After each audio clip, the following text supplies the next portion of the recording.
के इसी शहीद स्मारक पर नरेश मीणा पिछले 7 दिनों से अनशन पर बैठे थे और अब जैसे जैसे उनकी तबीयत बिगड़ती गई उसके बाद डॉक्टरों की सलाह के आधार पर उन्हें अनशन स्थल से उठाकर अब अस्पताल में भर्ती कराया गया है। पुलिस ने उनके बिगड़ते स्वास्थ्य के मद्देनज़र ये पूरा कदम उठाया है, ऐसा पुलिस के तमाम अधिकारियों का भी कहना है। ये नरेश मीणा के तमाम समर्थक हैं। अब भाई साहब, नरेश जी तो अस्पताल में गए, तबीयत बिगड़ी थी, चिंता की तो बात थी सबके लिए, बिल्कुल आपके लिए बिल्कुल भी। हमारे लिए तो बहुत बड़ी चिंता थी। लेकिन अब वो नहीं है, उनके आंदोलन आगे बढ़ेगा या आप लोग जारी रखेंगे? अभी राजेंद्र गुड्डा जी के साथ में बैठेंगे, सभी बात करेंगे, आगे बढ़ाना है, खत्म करना है, कैसे करना है, पर बिना कुछ लिए खत्म तो नहीं करेंगे। लेकिन अच्छा हुआ, एक तरह से आप मानते हैं कि तबीयत जरूरी था, वो भाई, आप सब लोग भाई बोलते हैं उन्हें। बिल्कुल बिल्कुल हमारा सबका बड़ा भाई था, उनका स्वस्थ रहना बहुत ज़रूरी है हमारे लिए। उनका स्वस्थ रहना बहुत जरूरी था। यहाँ पर ये देखिए, ये अनशन स्थल है जयपुर का शहीद स्मारक। यहीं से पुलिस नरेश मीणा को ज़बरदस्ती उठाकर अस्पताल में ले गई। जरूरी भी था क्योंकि उनकी तबीयत लगातार बिगड़ रही थी, शुगर लेवल कमज़ोर हो रहा था। और राजेंद्र गुड़ा जो उनके साथ लगातार अनशन पर यहाँ पर बैठे थे, समर्थन दे रहे थे, मैं उनसे बातचीत करता हूँ। तबीयत खराब हो रही थी, बात चिंता तो आप भी कर रहे थे। वो चिंता कर रहे थे, लेकिन वो हम ये चाह रहे थे कि सरकार का कोई नुमाइंदा आए, इनकी मांग मान के इनको यहीं जूस पिलाए, जूस पिला के और उसके बाद में इनका अनशन तुड़वा दे। ये नहीं था कि सरकार इतनी तंग दिल है, इतनी तंग दिल है इन आदिवासी समाज के लिए, क्योंकि आप दुर्योधनी बन गए, सुई की नोक की टेक दी कि हम तो कुछ ही नहीं देंगे। अभी कल ही एक मौत ये कोई सब इंस्पेक्टर उसको 50 लाख रुपए दिए हैं, और बहुत उदाहरण है। तो ये आदिवासी समाज के लिए, नरेश के लिए यहाँ भी ताले बंद हो जाते हैं, अनशन भी नहीं करने देते, जेल में डाल देते हो, हॉस्पिटल में डाल देते हो। क्या पाप किया नरेश ने? क्या आतंकवादी थोड़ी है ये? कोई पाकिस्तान का आतंकवादी है? कहाँ से है? क्यों कर रहे हो? ये छात्र नेता रहा है, अपने नौजवानों को, नौजवान नरेश को साथ नहीं कर रहे, आप राजस्थान के यूथ के साथ कर रहे हो। लेकिन राजेंद्र जी, आप पहले दिन से उनके साथ थे, अब उनके आंदोलन का क्या होगा, उनकी मांग का क्या होगा? देखिए मेरे भाई, आपको एक छोटी सी बात बता दो, एक छोटी सी बात। एक बोफोर्स तोप, अच्छी तोप चल रही है आज भी, लेकिन उसने हिंदुस्तान की सरकार बदल दी थी, हिंदुस्तान की सरकार बदल दी थी। और आपने याद होगा नहीं होगा, संजय गांधी ने घमंड किया था, तब नारे लगे थे नसबंदी के 3 दलाल, इंदिरा, संजय, बंसीलाल। लाव टूट गई चड़स फाट गो, किल्ली रुप की गारा में, इंदिरा गांधी का बोर्ड टूट गया, नसबंदी का बारा मुस्ताना साई। क्या बात है, इंदिरा सुपड़ा साफ हो गया था पूरे हिंदुस्तान में। और राजीव गांधी मिस्टर क्लीन 400 सांसद लेके आया था, और बाद में वीपी सिंह के टाइम में वो फोर्स का नारा लगा, सुपड़ा साफ हो गया था। और एक चाय बनने बेचने वाले को, आदमी को हिंदुस्तान के लोगों ने प्रधानमंत्री बना दिया। बना सकते हो? एक बच्चों के लिए इंसाफ की मांग कर रहे थे, क्या अब आपको भी उनके हेल्थ की तो चिंता होगी? लगातार बिगड़ती जा रही थी, क्योंकि डॉक्टर ने खुद ने बोला था। ये डॉक्टर हेल्थ की हम चिंता कर रहे थे, कल भी कर रहे थे, आज भी। आप मेरे भाई, कभी आपका जेल से वास्ता नहीं पड़ा, आप नहीं गए अंदर। जेल में अच्छा खाना नहीं मिलता, भरपेट खाना नहीं मिलता। 10 महीने तक उसने भरपेट खाना नहीं खाया है।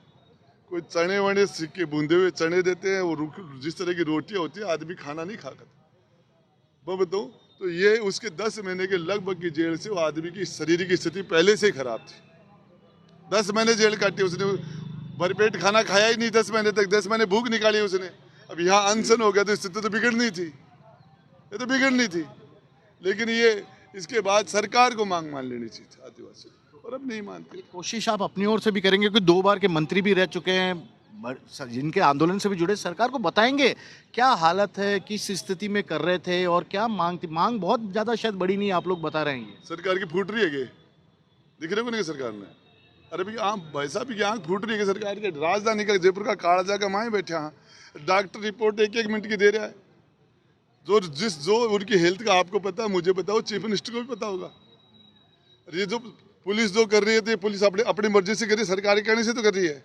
हॉस्पिटलाइज हुआ तो वो भी सरकार से हुआ, उनको पता नहीं कि कर देना चाहिए।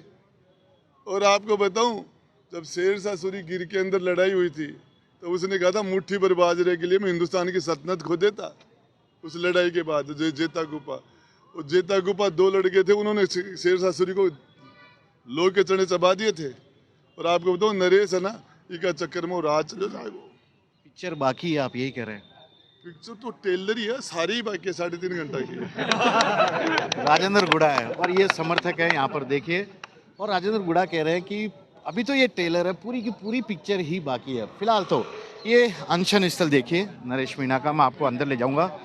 यहाँ पर एक तिरंगा झंडा लगा है, गांधीवादी तरीके से लगातार अनशन कर रहे थे। 7वां दिन था अनशन का, लगातार उनका शुगर यहाँ पर गिर रहा था, तबीयत भी लगातार भूखे प्यासे रहने के कारण गिर रहा था, केवल पानी पे वे सरवाइव कर रहे थे। डॉक्टरों का कहना था कि नरेश यदि और थोड़ा वक्त तक भूखे रहता है तो शायद उनकी किडनी और ब्रेन पर असर हो सकता था, और इसी कारण से जब मेडिकल रिपोर्ट आज काफ़ी इंडिकेशन दे रही थी कि उनकी तबीयत लगातार बिगड़ती जा रही है, तो आज यहाँ से उन्हें ज़बरदस्ती पुलिस अपने साथ आई और उन्हें पकड़ के ले गई। फिलहाल तो नरेश मीणा यहाँ पर नहीं है, लेकिन एक बड़ी बात है, देखिए ये लोग अनशन पर बैठे हैं। अभी भी नरेश के साथ जो लोग हैं अनशन में बैठे हैं, महिलाएं बैठी है, महिलाएं बैठी है। नरेश भाई को तो पकड़ के ले गए पुलिस वाले हॉस्पिटल में, तबीयत खराब हो रही थी। आप लोग बैठेंगे, अब आप भी घर बिल्कुल बैठेंगे और एक मिनट हाँ। बिल्कुल बैठेंगे और भाई साहब के ठीक होने से, और सरकार अगर हमारी न्याय मतलब जल्दी हमें न्याय नहीं देगी तो हम भी अनशन करेंगे यहीं पे ही भाई साहब के साथ साथ। किस किस को ले जाएगी सरकार? सरकार जब खुद डरती है तो पुलिस को आगे कर देती है, क्यों? और पुलिस भी इतना सपोर्ट क्यों कर रही है? अरे पुलिस को ये नहीं समझ रहा है कि भाई सरकार है हमारी, तो ये हमने ही तो बनाया है पुलिस को, सरकार को, फिर सरकार हमारे साथ ही ऐसा कर रही है। कौन वोट देने जाएगा इन लोगों को आगे से? उनकी तबीयत ज्यादा खराब हो रही थी इसलिए खराब है तो आप आराम से लेके जाइए, आप न्याय मांगे मान लीजिए हमारी। हम कोई 31 घंटे में उधर धरने पे दे सकते हैं जवान आदमी के लिए मुआवजा, लेकिन एक छोटे बच्चों को मुआवजा नहीं दे सकते, क्यों? ये हैं महिलाएं देखिए नरेश के समर्थन में दूर दूर के इलाके से आई है, और इनका ये कहना है कि भले ही नरेश को अस्पताल ले जाकर जबरदस्ती भर्ती करवा दिया गया है, जो कि वक्त के हिसाब से बहुत ज़रूरी भी क्या था, क्योंकि आंदोलन कर रहे थे, उनकी तबीयत खराब हो रही थी, लेकिन इन लोगों ने साफ कर दिया आंदोलन जारी रहेगा। भाई साहब घर जाएंगे आप लोग भी या रुकेंगे यहाँ पर? अब रुकेंगे, हम सुनिए रुकेंगे। हाँ नरेश जी तो है नहीं, अरे मतलब तो कोई दिक्कत नहीं है, आ जाएगा, ठीक होके आ जाएंगे। आ जाएगा। जब तक भाई साहब यहाँ नहीं आएंगे, जब तक धरना चलता रहेगा, चाहे उसके लिए हमारी जान ही क्यों ना चले जाए, जब तक धरना चलेगा। जब 7 दिन से सरकार ने आपके भाई साहब की बात नहीं सुनी, आपकी लोगों कैसे सुनेंगे? आपको उम्मीद है? जनता जनार्दन सबसे बड़ी होती है। सर आप भी आ जाए हैं, क्या करें, तो आना ही पड़ेगा, नरेश का साथ तो देना पड़ेगा ना। साथ तो अब तो उनको भी हॉस्पिटल पकड़ के ले गए, ले गए तो, लेकिन वो गलत किया है ना, कर वो तो, लेकिन उनकी तबीयत भी खराब हो रही थी, एक बात तो मान सकते हो। तबीयत खराब थी तो ले गए, वो तो ठीक है कि अच्छा है, गवर्नमेंट का ड्यूटी बनती है कि लेके जाए, करे। लेकिन मांग तो अब से ऐसे ये चलती रहेगी, क्या करे, मांग तो नहीं मान रही, क्या करे सरकार? भजनलाल सरकार है, पहले भी हमारे डिम्पल मीणा थी, उसको कितने सालों से उसके माँ बाप को इलीगल डाल रखा था, 1.5 साल से, आज जमानत अब हुई, यहीं पे उनका आंदोलन भी हुआ था। हाँ तो अब तो आता रहता था। तो ये नरेश मीणा है, जिनको नरेश मीणा के सपोर्टर हैं। नरेश मीणा को यहाँ से पुलिस वाले ज़बरदस्ती उठा कर ले गए, और अब इस अनशन स्थल पर खुद नरेश मीणा मौजूद नहीं है, लेकिन उनके जो ये समर्थक हैं ये कह रहे हैं कि नरेश मीणा जिस डिमांड को लेकर यहाँ पर बैठे थे वह डिमांड आगे भी जारी रहेगी। नरेश मीणा को उठाकर अस्पताल ले जाने का मतलब ये कतई नहीं है कि उनकी मांग भी अब ख़त्म हो गई है। तो यहाँ ये देखिए पुलिस बल है, पुलिस बल अब इनको भी घर जाने के लिए कह रही है कि आप घर जाइए, पधारिए, यहाँ पर मत रुकिए। तो मैं कुछ और, ये पुलिस अभी भी आया है और मैं आपको कुछ और लोगों से भी बातचीत कराता हूँ, और मैं इनसे पूछता हूँ। ये लोग हैं, साथ है नरेश मीणा के साथ है, ये सभी लोग थे।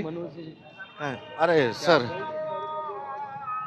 जबरदस्ती तबीयत तो खराब हुई थी, ये तो मानते हैं आप, और आप भी चाहते थे कि भाई अगर सही सलामत रहे आप लोगों का तो आगे बात बढ़ा सकते हैं, कर लेंगे। लेकिन अब आगे कैसे? देखो ऐसा है, नरेश भाई 7 दिन से बैठे थे, तबीयत रोज़ ख़राब हो रही थी। हमको ये था कि तबीयत कहीं ज़्यादा नहीं बिगड़ जाए, और ये भजनलाल सरकार तो निकम्मी सरकार हो चुकी है और इनकी संवेदना बिल्कुल ख़त्म हो चुकी है प्रदेश की जनता के लिए। कहीं ना कहीं हमें नरेश भाई की चिंता थी कि नरेश भाई का स्वास्थ्य कहीं बहुत ज़्यादा ख़राब नहीं हो जाए। देखो एक मिनट, डॉक्टर ने भी बोला था सुबह कि किडनी और ब्रेन पे अफेक्ट हो सकता है इतना, क्योंकि खाना नहीं खा रहे, शुगर लेवल लगातार डाउन जा रहा है। बिल्कुल, देखो लंबे समय तक भूखा रहता है तो आदमी के कीटोन्स पॉजिटिव हो जाते हैं, किडनी लिवर पे बहुत लंबा फर्क पड़ता है, फिर उसकी रिकवरी होने में सालों लगते हैं। क्योंकि मैंने भी अनशन करा तो इस चीज़ की जानकारी मुझे है, और अभी उनको अस्पताल में एडमिट कराया है SMS में, और वहीं उनका ये अनशन जारी रहेगा। उन्होंने जल भी त्याग दिया है। मैं कह रहा हूँ अब भी कोई जनहानि होती है, अस्पताल में तो रहेंगे, डॉक्टरों की मॉनिटरिंग में रहेंगे, लेकिन वो अनशन थोड़ी खत्म कर रहे हैं। अनशन तो उनका लगातार चलेगा ही। यार इसके बावजूद भी अगर कुछ भी हो जाता है तो पूरी जिम्मेदारी भजनलाल सरकार को होगी, और भजनलाल सरकार को फिर ये राजस्थान की जनता बता देगी कि आपका निर्णय कितना गलत है। मैं सरकार से और जवाब दे कहूंगा दीजिए जी एक कि सवाल जल्दी का। वो इस मांग को पूरा करें और इस एक मिनट अनशन एक खत्म मिनट, कराएं। लेकिन जब तक 7 दिन हो गए अभी तक तो आपको नहीं लग रहा कहीं कोई सरकार सुन भी रही है, आप लोगों को लग रहा है तो क्या ये नरेश जी अभी हॉस्पिटल भर्ती हो गए, अनशन खत्म, बात खत्म, सब कुछ खत्म, अपने अपने घर, या इस डिमांड को आप लोग आगे भी कहीं? अभी हम इस पे बैठ के तय कर रहे हैं कि आगे हमें इस पे कैसे रणनीति बना के कैसे लड़ना है। नरेश भाई का अनशन अस्पताल से चलेगा, सड़क का संघर्ष आगे कैसा चलेगा इसको लेकर हम राजेंद्र गुड्डा जी के साथ बैठ के हमारी टीम के साथ में तय कर लेंगे कि आगे की लड़ाई कैसे लड़नी है। बहुत बड़ी बात कही है इन्होंने, और ये है हमने बात की थी राजेंद्र गुड़ा से जो पहले दिन से नरेश मीणा के सपोर्ट में इस अनशन स्थल पर यहाँ पर मौजूद थे। आज भी राजेंद्र गुड़ा हर रोज की तरह यहाँ पर आए, इन्हीं के सामने नरेश मीणा को पुलिस वाले जबरदस्ती अस्पताल उठा के ले गए। जरूरी था, हम बार बार ये कह रहे हैं, क्योंकि उनकी तबीयत अनशन के चलते लगातार बिगड़ती जा रही थी। तो ऐसे में उनके समर्थक भी नहीं चाहते थे कि यहाँ रह के वे और ज़्यादा बीमार हो जाएं, क्योंकि इससे शायद उनकी हेल्थ को बहुत ज़्यादा बुरा असर पड़ सकता था। लेकिन अब उनकी जो डिमांड है, उनके समर्थक आगे की रणनीति तय करेंगे कि किस तरह से इस मांग को आगे बढ़ाया जाना है। कैमरामैन सोहन सिंह के साथ श्रीवत्सन, जयपुर न्यूज़ 24।